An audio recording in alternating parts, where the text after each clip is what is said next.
Let us start our topic, that is appropriate expression for the class 12th. There will be a question for 2 mark on the topic appropriate expression.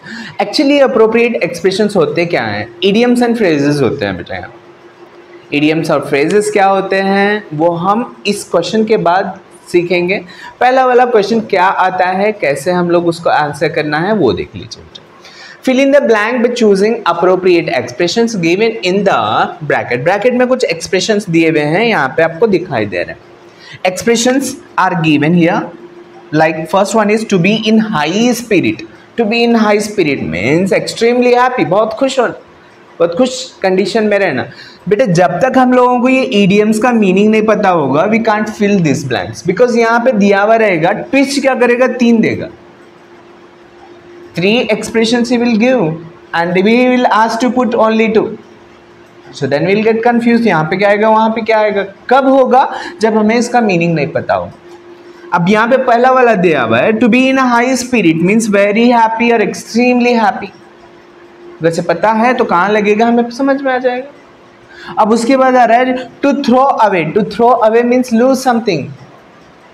Lose something मतलब कुछ खो देना, कुछ खो देना, उसके लिए क्या बोलते हैं, टू थ्रो अवे। लेकिन अगर से हम ऐसे ही देखेंगे वर्ड को, इसका मीनिंग होता है टू थ्रो अवे, कोई चीज़ दूर फेंकना, ऐसा होता है। लेकिन ये ईडियम्स हैं बेटा, they give some other meaning. Idioms और फ्रेजेस जो होते हैं ऑल टुगेदर अगर से यूज़ करें तो some other meaning they will give. अब मैं बोल रहा हूँ पुट ऑन योर शर्ट, बोले तो ऊपर रखो शर्ट, क्या नहीं, इसका मीनिंग होता है शर्ट को पहनो। लुक आफ्टर द स्कूल, बोले तो क्या होता है, बाद में देखो स्कूल को, नहीं, इसका मीनिंग होता है स्कूल का ध्यान रखो, लुक आफ्टर। तो इनको कहते हैं फ्रेजल वर्ब्स बेटा। कुछ फ्रेजल वर्ब्स हैं आपके जो पूरे लेसन्स में हैं, वो फ्रेजल वर्ब्स पे ही देगा।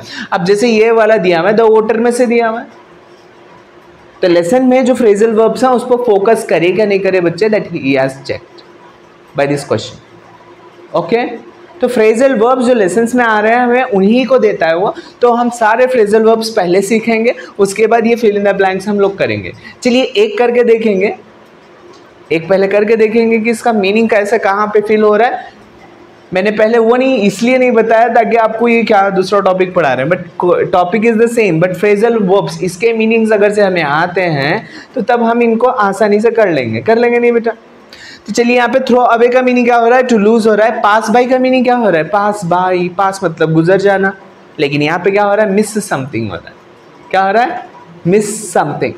Okay, phrasal verbs, phrasal means दोनों वर्ब एक साथ मिला के अगर से हम पढ़ रहे हैं, एक साथ अगर से इनका मीनिंग दोनों का चेक कर रहे हैं तो अलग मीनिंग देता है बेटा। जैसे पुट ऑन का मीनिंग दिया, पुट का मतलब रखना होता है, ऑन का मतलब ऊपर होता है, ऊपर रखना नहीं, यहाँ पे पहनना होता है। पुट ऑन कहीं पे भी यूज करो आप, उसका मीनिंग पहनना ही होता है। Put on your shirt, put on your slippers, put on your trousers. अगर से कोई बोल रहा है तो पहनने के लिए बोल रहा है। पुट ऑफ अगर से बोल रहा है तो रिमूव करने के लिए बोल रहा है। अंडरस्टैंडिंग? तो ये सब कैसे समझ में आना हमारे को बेटा, जैसे जैसे आते हैं हमारे पास उनको कलेक्ट करते जाना। यहाँ पे मैंने कुछ कलेक्ट किए हुए हैं। ओके, अगर से उनको सीख लेंगे आप तो that you can score 2 marks easy. Okay, let's start filling these blanks. Marcus knew that he would win, but he didn't want. Marcus को पता था, Marcus knew that he would win, वो जीतेगा, but he didn't want, लेकिन वो नहीं चाहता था। क्या नहीं चाहता था? A single vote, मतलब खोना नहीं चाहता था सिंगल वोट को। तो अब खोने के लिए कौन सा है यहाँ पे मीनिंग, टू थ्रो अवे। तो यहाँ पे टू थ्रो अवे हमारा आंसर रहेगा बेटा, to throw away. All the while Rauf weighed down with a guilt, pretend क्या कर रहा था इन्हें, pass away, missing something, no, वो ये प्रिटेंड कर रहा था to be in a high spirit, तो बहुत खुश कंडीशन में है, ऐसे प्रिटेंड कर रहा था रऊफ। तो यहाँ पे हम क्या लिखेंगे, to be in high spirit. तो बेटा इसमें लॉजिक क्या लगा, मीनिंग अगर से पता है that we can do that. तो अब हम मीनिंग का मैंने एक लिस्ट तैयार की हुई है, that firstly we will learn them, after that we will start studying the appropriate expression, fill in the blanks with the appropriate expression. Let us start. तो हमें यहाँ पे लिखा हुआ है definition, idioms and the phrases are group of words. क्या है? Group of words है which have different meaning when used together. Used together मतलब साथ में यूज कर रहा है तो तब हम उसका अलग मीनिंग होता है, अगर से सेपरेट करेंगे तो they will give different meaning. जैसे अब हमारे पास पहला वाला है हार्ड पुट टू, मीनिंग क्या होता है? समथिंग डिफिकल्ट टू डू, कुछ ऐसा जो बहुत ही कठिन है करने के लिए, उसको कहता है हार्ड पुट टू. क्या बोलते हैं बेटा? Hard put to means something difficult to do. Get rid of, get rid of, किसी से छुटकारा पाना होता है ना, तो हम ये वर्ड यूज करते हैं, गेट राइड ऑफ, छुटकारा पाना, इंग्लिश सब्जेक्ट से छुटकारा पा लेना. Want to, never, not possible बेटा, it is not at all possible to get rid of English. छुटकारा नहीं पा सकते, you have to, compulsory, degree करोगे तो compulsory है, लेना ही लेना English. So get rid of, to become free from something, कोई चीज से अगर से फ्री होना चाह रहे हैं, या someone, कोई इंसान से भी छुटकारा पाना चाह रहे हैं, कोई इंसान है जो हमेशा बकबक करते रहता है, उससे आप छुटकारा ना पाना, get rid of. क्या वर्ड यूज करेंगे बेटा? Gate rid of. Get rid of मतलब छुटकारा पाना. हो सकता है बीमारी से छुटकारा पाना, हो सकता है get rid of. Next, broke down. Broke down, अब मैंने डांटा, डांटने के बाद आप रोने लगे. She broke down means she is crying, she is weeping. See, to cry और वीप. ब्रोक डाउन का मीनिंग क्या होता है बेटा? क्राई और वीप. देखो लिखा क्या है, ब्रोक, ब्रोक का मतलब तोड़ना होता है बेटा, डाउन मतलब नीचे, नीचे तोड़ना एक्चुअली, अगर से सेपरेट करके देखेंगे तो. लेकिन जब हम फ्रेजल वर्ब के तौर पे यूज करें तो टू क्राई और वीप, ये आया था एनी फ्रैंक में. Auto Frank broke down after reading the book of any. Any की बुक पढ़ने के बाद ही ब्रोक डाउन, तो मतलब रोने लगा, वो फुट फुट के रोने लगा. ब्रोक डाउन का मीनिंग होता है to cry. Next, put up with. Put up with means tolerate, कोई चीज को बर्दाश्त करना. Put up with, put up with मतलब बर्दाश्त करना, सब्र करना. Put up with. Next, go in for, to choose. Go in for मतलब चूज करना, कोई चीज को सेलेक्ट करना. गो इन फॉर क्या होता है बेटा? गो in for. Go in for का मतलब चूज करना. You go in for science, commerce, arts. Next, cut down on. Cut down on, reduce करना, कम करना, कोई चीज को रिड्यूस कर रहा है. पढ़ाई का टाइम रिड्यूस कर रहे हैं, वेस्ट करने वाला टाइम रिड्यूस कर रहे हैं, बात करने वाला time reduce. Cut down, cut down the time of talking. Cut down on, okay. तो रिड्यूस करना, कम करना, कोई चीज को कम करने को हम क्या बोलते हैं? Cut down on. ओके, चलिए और कुछ देखेंगे हम. ये सारे लेसन में आए वाले हैं बेटा. Just write down and we will see some more. See here some more idioms and phrases we are having with the meaning. So idiom and phrases, to throw away. To throw away का meaning क्या होता है? To lose, कोई चीज़ खोना, हारना, ये होता है lose. pass by, pass by का meaning होता है miss something or someone, किसी चीज़ को मिस करना या किसी इंसान को मिस कर देना, खो देना ही होता है यहाँ पे pass by. miss something, okay, कोई चीज़ को याद करना या कोई इंसान को याद करना, pass by. Face lit up. Face lit up हो गया. लिट अप हो गया मतलब ब्राइट हो गया, शाइन करने लगा. टू शो हैप्पीनेस, इसका मतलब होता है हैप्पीनेस, खुश हो जाना इंसान. फेस लिट अप, आसान है ये. फेस लिट अप कब होता है? लिट अप होना मतलब रोशन होना. चेहरा रोशन कब होता है? जब हम खुश हो जाते हैं, तो तब क्या होता है? लिट अप हो जाता है. Lit, face lit up means to show happiness. Give up. Give up का मतलब छोड़ देना, कोई चीज़, हाँ, हार मान लेना, गिव अप कहते हैं. डोंट गिव अप बोलते हैं टीचर्स. डोंट गिव अप, हार नहीं मानना. अच्छा, गिव अप का मीनिंग होता है हार मानना. टू अबंडन, कोई चीज़ को छोड़ ही देना, नेक्स्ट करना ही होता है मेरे से बोल के हार मान देना. That's called abandon. अबंडन कर देना, छोड़ देना. बिट बिड़बक अदकंतर, give up. Okay. Next, to take by storm. To succeed overwhelmingly.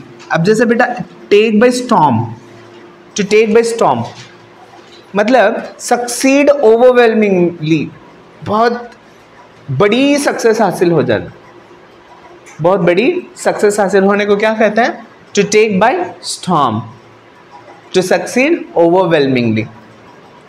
The calm before the storm, storm मतलब तूफान, तूफान से पहले जो शांति होती है, काम, काम का मतलब शांत होना, तूफान से पहले वाली खामोशी बोलते हैं हम लोग, बोलते हैं उसके लिए इंग्लिश में the calm before the storm बोलते हैं। क्या बोलते हैं? The calm before the storm.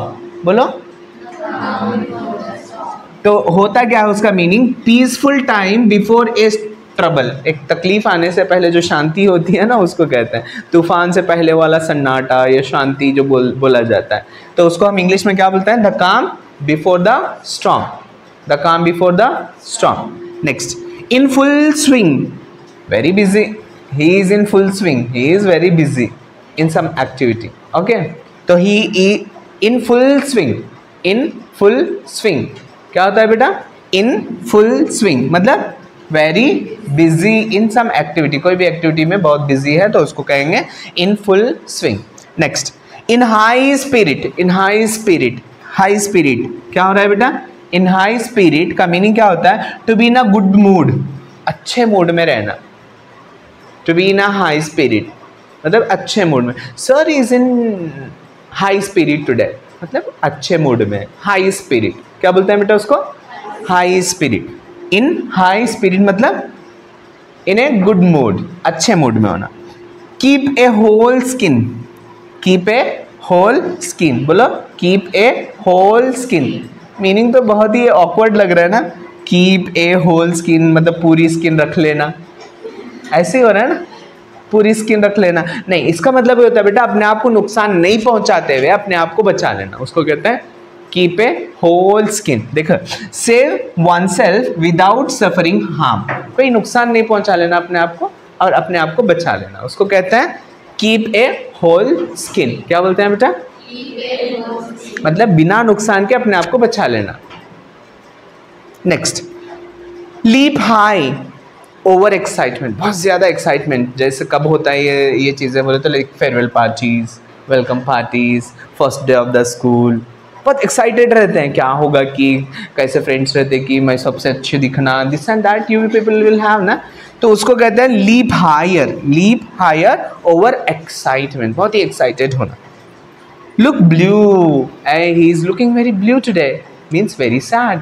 Look blue देखो नीला दिखना, लेकिन मीनिंग क्या हो रहा है? सैड हो रहा है। Farini is looking blue today means she is looking sad today. Look blue, sad दिखाई देना। Okay, got it? समझ में आया बेटा? जब तक हमें ये फ्रेजेस एंड इडियम्स के मीनिंग्स नहीं पता होंगे ना, we cannot learn the language first thing, and after that we cannot do this appropriate expression. So we need to write the examination and we need to get pass in the exam as well, and we need to learn the language as well. Main thing is learning language, and the secondary thing is that filling the blanks with the appropriate expressions. Okay, here we are having some more idioms and phrases. Let's check out the meaning. Looking forward. बेटा मैंने कुछ request की किसी से तो मैं कुछ expect करता हूँ. Looking forward for your reply, मैंने बोला कि तुम्हारे रिप्लाई की मैं उम्मीद रख रहा हूँ कि तुम मान लोगे वो चीज़ को. जैसे मैंने बोला कि sir today I will take your class, so just I am expecting, looking after for your response means I am expecting that positive response from you, कि मैं उम्मीद रखता हूँ कि आप मान लोगे इस चीज़ को. तो उसके लिए हम लुकिंग फॉरवर्ड टू लेटर्स में लिखना है स्पेशली, लुकिंग फॉरवर्ड टू मतलब यहाँ पे हम एक्सपेक्ट कर रहे हैं, हम उम्मीद रख रहे हैं कि आप मान लोगे.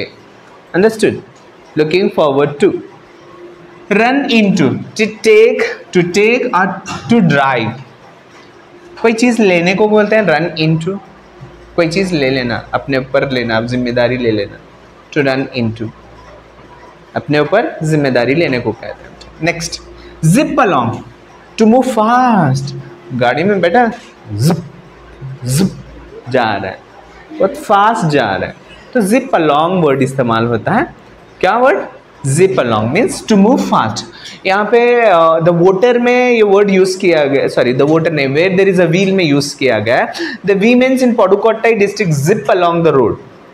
औरतें साइकिल चलाते हुए ना जिप जिप जिप जा रहे थे वहां पे, तो the word is used as zip along. Shrunk into मतलब छोटा हो जाना, सिकुड़ जाना। कोई चीज जैसे लाइक शर्ट मैंने नया खरीदा, श्रंक हो गया, श्रंक इनटू मीन्स छोटा हो गया, shrunk into means to become smaller, छोटा हो जाना, smaller, to become smaller, shrunk into. Run out of shortage. हम लोग देखते हैं कि रन आउट ऑफ स्टॉक, कोई चीज़ ऑर्डर करते टाइम ऑनलाइन देखते हैं हम रन आउट ऑफ स्टॉक, मतलब इसका मतलब क्या है, शॉर्टेज है, वो नहीं है स्टॉक में, अवेलेबल नहीं है, कम है। Run out of means shortage, किल्लत होना, कोई चीज़ कम होना, उसको कहते हैं run out of. Hit out at to face, hit out at means किसी चैलेंज का सामना करना। हिट आउट एट, मैंने बोला कि ये साइकिल चलाना तुम्हारे बस की बात नहीं है, तो you have taken it as a challenge. Hit out at to face, आप रेडी हैं और क्या कहने बोलता है हम चला के देखेंगे, तो फेस करना, टू फेस करना। गंदे गंदे रिमार्क दे हैं, लड़के वाला काम नहीं है ये, कैसे कैरेक्टर वाली लड़की है, ये बोला गया था कहाँ पे, ये भी पुडुकोट्टई में ही हुआ था, where there is a wheel में। तो यहाँ पे हिट आउट एट का मीनिंग होता है टू फेस, सामना करना किसी चीज़ का। Next to take to become fond of, to take to, कोई चीज़ की आदी लग जाना, लत लग जाना। अब जैसे मोबाइल यूज़ करने की लग गई है हमारे, पुडुकोट्टई में साइकिलिंग चलाने की लत लग गई थी औरतों को, तो यहाँ पे टू टेक टू हो गए थे। To take to means to become fond of cycling, cycling के बहुत फॉन्ड हो गए थे, टू टेक टू हो गए थे, फॉन्ड हो गए थे मतलब बहुत पसंद करने लगे थे वहाँ की औरतें, आदी हो गए थे, आदत लग गई थी उनको। Take part to participate, take part का मतलब होता है पार्टिसिपेट, ये आसान सा है, आ जाता है समझ में, to take part, participate. Next take account of, to consider particular facts, consider करना, ध्यान में रखना कोई चीज़ को, उसको कहते हैं टेक अकाउंट ऑफ। अब मेरे को बोला है बच्चों को देखो बहुत शरारत कर रहे हैं, तो I says that I take account of that class means मैं उनका क्या करूँगा, कंसीडर करूँगा, पर्टिकुलरली ध्यान में रखूँगा उनको। Okay next take care of, take care of आ गया। लुक आफ्टर, लुक आफ्टर का मीनिंग क्या होता है बेटा, एक्चुअली ये फ्रेज ये है और इसका मीनिंग ये है, टेक केयर ऑफ, कोई चीज़ की केयर करने को क्या कहते हैं, लुक आफ्टर कहते हैं। लुक आफ्टर का मीनिंग क्या होता है, टेक केयर ऑफ, क्या होता है। Next cut down, to save और टू रिड्यूस, कोई चीज़ को रिड्यूस करना या सेव करके रखना, उसको कहते हैं cut down. Cut down the time of sleeping in the class, cut down the time of talking in the class, cut कर देना, कम करना, रिड्यूस करना, सेव करके रखना टाइम को। Okay, hope you understood. Some more are there, just we will learn them. So here we are having another set of idioms and phrases. Let's check out the meaning. Hit upon, hit upon, कुछ दिमाग में एक idea आ गया तो hit upon an idea मतलब to discover, to discover। hit upon का meaning क्या होता है, कोई चीज़ की इजाद करना, कोई आइडिया आना दिमाग के अंदर, कोई चीज़ ऐसे बल्ब जैसे ग्लो होता है ऐसा आ जाना, उसको कहते हैं hit upon। क्या बोलते हैं बेटा, hit upon। All and sundry, all and sundry का मीनिंग होता है all and one and all, सबको, everyone. All and sundry, all and sundry will get 100 marks in English. All and sundry means everyone, one and all, one and all, सारे लोग, all and sundry बोलते हैं। क्या बोलते हैं बेटा, for everyone, इसका मीनिंग होता है एवरीवन। एवरीवन भी लिख सकते हैं आप, everyone, everyone. To get hold of, to reach, कोई चीज़ तक पहुंचना, कोई चीज़ तक पहुंचना। अब जैसे मैंने एक टॉपिक दिया, उस टॉपिक की तय तक पहुंचना, उसको कहते हैं टू गेट होल्ड ऑफ। कोई चीज़ पे कमांड हासिल करना, कोई चीज़ को कंप्लीटली समझना, to hold of. To put up with, to hold of समझ में आ गया। To put up with means to tolerate, बर्दाश्त करना कोई चीज़ को, टू पुट अप विथ, यह भी आया था थोड़ी देर पहले, फर्स्ट जो एग्जाम्पल करा हम लोगों ने। टू टेक ए नैप, मतलब to take a nap, nap take a nap बोलते हैं हम लोग। टेक अ नैप मतलब थोड़ी देर के लिए जो सो के उठते हैं उसको कहते हैं नैप। नैप क्या बोलते हैं बेटा? नैप, थोड़ी देर सो के उठना, दैट्स कॉल्ड नैप। हम स्कूल से जाते ही थोड़ी देर आराम करके उठ जाते हैं, शायद करते होंगे आप लोग। हाँ, थोड़ी देर नहीं करते, बहुत लंबा सो जाते तुम लोग। To have sleep for a while, थोड़ी देर के बाद समय सो जाना। मूव अवे, टू विथड्रॉ, कोई चीज़ ले लेना। To move away, move away, move away का मीनिंग क्या होता है? टू विथड्रॉ, ले लेना, निकाल लेना वो चीज़ को। मैंने दिया था पैसे, मैंने निकाल लिया, I withdraw the money. And to move, move away. Next, move to shift, move to that class means shift to that class. Okay, तो ये कुछ फ्रेजल वर्ब्स एंड इडियम्स थे, इनको याद रखेंगे आप तो आपको फ़ायदा होगा, वो फिल इन द ब्लैंक्स करने में आसानी होगी। तो कुछ एग्जाम्पल्स हम देखेंगे on the basis of this, और थोड़ा सा स्पेस यहाँ पे रख के चलिए, नए जो भी आएंगे उसमें ऐड कर लेते जाना। Just leave like a page for writing some more idioms and phrases. As we come across the examples we will learn some more. कुछ नए नए भी आएंगे तो हम उसको लिखते जाएंगे, एक पेज का स्पेस छोड़ के आगे एग्जाम्पल्स लिखना स्टार्ट कर दीजिए। See ya. Question number 12 in your examination appropriate expression के ऊपर आएगा बेटा। क्वेश्चन नंबर 12 रहेगा आपके एग्जाम में।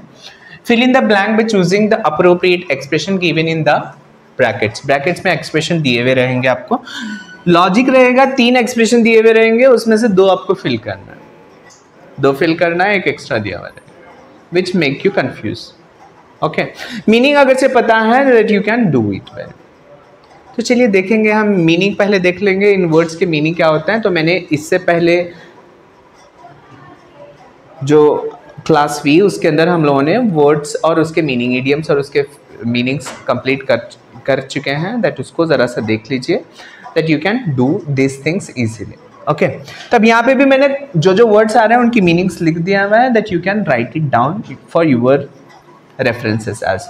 ओके, रिकॉन अपॉन का मीनिंग होता है रिकाउंट होता है। रिकाउंट जैसे हम लोग पूरा साल होने के बाद कुछ काउंटिंग करके देखते हैं, या कुछ दिन के बाद हम लोग कितना खर्च हुआ, कितना बचा, ये देखते हैं, that is called recon up. Recon up क्या बोलते हैं? Recon up. बेटा गेव अप करना मतलब छोड़ देना, कोई चीज़ कंप्लीटली छोड़ देना। अबंडन का मीनिंग होता है बिट बिडबक को। लुक ओवर मतलब उस पर ध्यान देना या उसको फिर से टैली करके देखना। चलिए 3 वर्ड्स हैं, हम मीनिंग पता चल चुका है, हम लोगों ने लिख लिया है यहाँ पे। अब ऊपर वाला पैराग्राफ देखेंगे हम, इस पैराग्राफ में कौन सा वर्ड कहाँ लगेगा ये समझ में आ जाएगा। The kinglet would dash the account of his income, तो हमें रिकॉन अपॉन, सो हम लोग यहाँ पे लिख लेंगे रिकॉन अपॉन, मैं write with the red pen, reckon up the account of his income and expenditure। Income और एक्सपेंडिचर चेक कर रहा है, तो चेक करना, रिकाउंट कर रहा है वो। At the end of every year when he noticed new items of expenditure he would look over the cost। very good, look over, देखा, क्या देखा? look over the cost of each item। तो अब यहाँ पे give up is not at all needed, ये ज़रूरी नहीं है हमारे को। तो जब तक मीनिंग नहीं पता रहता तब तक हम नहीं कर सकते बेटा। ओके, पहले मैंने इसके मीनिंग्स लिखाए हुए हैं, मीनिंग सारे वर्ड्स के, फिर भी मैं यहाँ पे जैसे जैसे आ रहे हैं that I will write the meaning, just write it down and we will do some more examples. So here question number 2 we are having. पहले देख लेंगे बेटा क्या एक्सप्रेशंस दिए हुए हैं, एक्सप्रेशंस के मीनिंग देख लेंगे। स्ट्रेट आउट का मतलब था सीधे सीधे, स्ट्रेट आउट, सीधा सीधा बोल दो, क्या बोलना है, मुंह पे बोलना। टू लुक ओवर देखना, ये ऑलरेडी हम लोगों ने देखा है। And to get rid of, list में दिया हुआ है, गेट राइड ऑफ का मतलब होता है छुटकारा पाना, किसी इंसान से या किसी चीज़ से हम लोग मुक्ति पा लेना, उसको कहते हैं टू गेट राइड ऑफ। तो चलिए ये वर्ड्स क्या यहाँ पे अप्रोप्रिएटली यूज हो पाएंगे क्या नहीं। The council suggested that the only way dash the criminal से छुटकारा पाना, शायद ही छूंगा, टू गेट राइड ऑफ आएगा यहाँ पे, to get rid of the criminal was to dismiss the guard को डिसमिस करेंगे, उसको छुटकारा पाना है क्रिमिनल से तो गार्ड को क्या करेंगे, डिसमिस कर देंगे। लेसन में पढ़ा था हम लोगों ने। The guard was dismissed but the criminal did not run away. Guard को तो डिसमिस कर दिया लेकिन क्रिमिनल गया क्या, नहीं गया। So one of the minister decided to tell him straight out. Okay, straight out, yes, TRAIGHT, straight out means मुंह पर बोल देना है, सीधे सीधे बोल देना। Okay, straight out to do so. आ गया हमें एक एक्स्ट्रा दिया हुआ है, कौन सा है वो बेटा, to look over. Okay, not needed, जरूरी नहीं है हमारे को। तो हम आंसर में लिखते टाइम कैसा लिखेंगे, पूरा पैराग्राफ लिखेंगे क्या, नहीं, क्या करेंगे, पहले क्या आ रहा है, टू गेट राइड ऑफ, तो पहले हम लिखेंगे आंसर नंबर 12 रहेगा ये आपका एग्जाम में, क्वेश्चन नंबर 12 दे बार रहेगा ना, तो answer number 12 first word to get rid of, second word हमारा कौन सा आ रहा है, स्ट्रेट आउट।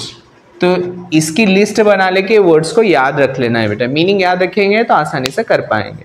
ओके, पहले ये हम लोग फ्रेजल वर्ब का मीनिंग देख लेंगे बेटा। Get out of the way मतलब आदत छूट जाना, किसी चीज़ की आदत अगर से आपको छूट गई, लाइक एक महीना स्कूल को नहीं है तो लिखने की आदत छूट जाएगी, तो तब क्या यूज़ कर सकते हैं, get out of the way of writing, मतलब मेरी आदत छूट गई है लिखने की। टर्न देयर बैक्स का मतलब बैक्स टर्न कर लेना, इसका मतलब होता है मुंह मोड़ लेना।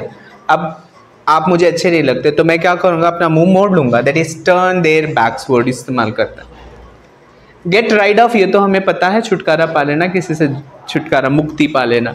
तो चलिए ये वर्ड्स कहाँ पे यूज होंगे, कैसे यूज होंगे देख लेंगे। The criminal was asked to run away, criminal को बोला गया कि भाग जा, but the criminal said that the people would, लोग क्या करेंगे, very good, turn their backs, TURN, turn their backs, BACKS, backs on him if he did so. He also said that he had dash of working, get rid of, get out of the way, sorry, get out of the way of working, उसको काम करने की आदत छूट गई है उसकी, ये बोला उसने। चलिए और एक एग्जाम्पल है हमारे पास, इसमें देखेंगे कि क्या आएंगे। यहाँ पे पहले कुछ वर्ड्स है, पहले वर्ड्स का मीनिंग चेक कर लेंगे बेटा। रेक इन का मतलब होता है रिसीव ए लार्ज अमाउंट, एक लार्ज अमाउंट रिसीव करना किसी से, उसको कहते हैं रेक इन। क्या बोलते हैं बेटा, रेक इन का मीनिंग क्या होता है, एक ह्यूज अमाउंट किसी से हासिल होना। यहाँ पे क्रिमिनल को मिला था, कहाँ से मिला था, किंग दिया था, मोनाको का किंग उसको दिया था, ले ये अमाउंट ले लेके यहाँ से चला जा बोल के दिया था। Rake in, hard put to it, hard put to it means very difficulty, वो करने में बहुत मुश्किल जो काम होता है उसके लिए यूज करते हैं बेटा, हार्ड पुट टू इट। अब जैसे मैंने बोला कि आपको कुएं में से 100 घड़े पानी निकालना है, easy task, hard put to it, ये करना बहुत मुश्किल है। ओके, नेक्स्ट स्ट्रेट आउट, सीधे, ये तो हम लोगों ने ऑलरेडी देखा हुआ है, कुछ ब्लैक। चलिए अब देखेंगे यहाँ पे क्या होता है। There were about 700 inhabitants in Monaco, Monaco में 7000 है ना, 700 थे, 7000 है, 1000 है। Okay, 7000 inhabitants in Monaco. The taxes fetched meager income. बहुत थोड़ा इनकम लाके देते थे टैक्सेस, जो लोग कम थे इसकी वजह से टैक्सेस कम आते थे। Therefore the kinglet was, therefore kinglet ने क्या किया, dash to feed his courtiers. क्या करा, hard to put, बहुत डिफिकल्टी हो रही थी उसकी, तो अब हम लोग क्या करेंगे यहाँ पे, hard put to it, बहुत डिफिकल्टी हो रही थी उसको। Feed his courtiers and himself, अपने आप को खाना खिलाना, अपने कोटियर्स दरबारियों को खाना खिलाना मुश्किल हो रहा था। But he found a new source of income by which he would dash, yes, rake in. So यहाँ पे हम लोग क्या लिखेंगे बेटा, रेक, RAKE, रेक इन, मतलब ये चीज उसको बहुत ज्यादा अमाउंट लाके दी। मीनिंग नहीं पता है तो हम लिख सकते क्या बेटा, नहीं लिख सकते, तो याद रख लीजिए मीनिंग। रेक इन का मीनिंग क्या होता है, रिसीव ए लार्ज अमाउंट, कहां से मिल रही थी उसको, money and lead A luxurious life. कहाँ से मिल रही थी? सोर्स ऑफ इनकम, नया सोर्स ऑफ इनकम मिला था गेमिंग हाउसेस, है ना। तो इस तरीके से हम लोग फिल करेंगे बेटा, but there is no need of writing the entire paragraph, write the 2 answers itself. Okay, 2 mark you will score. We will see some more examples in the next class. Till then, okay, bye bye.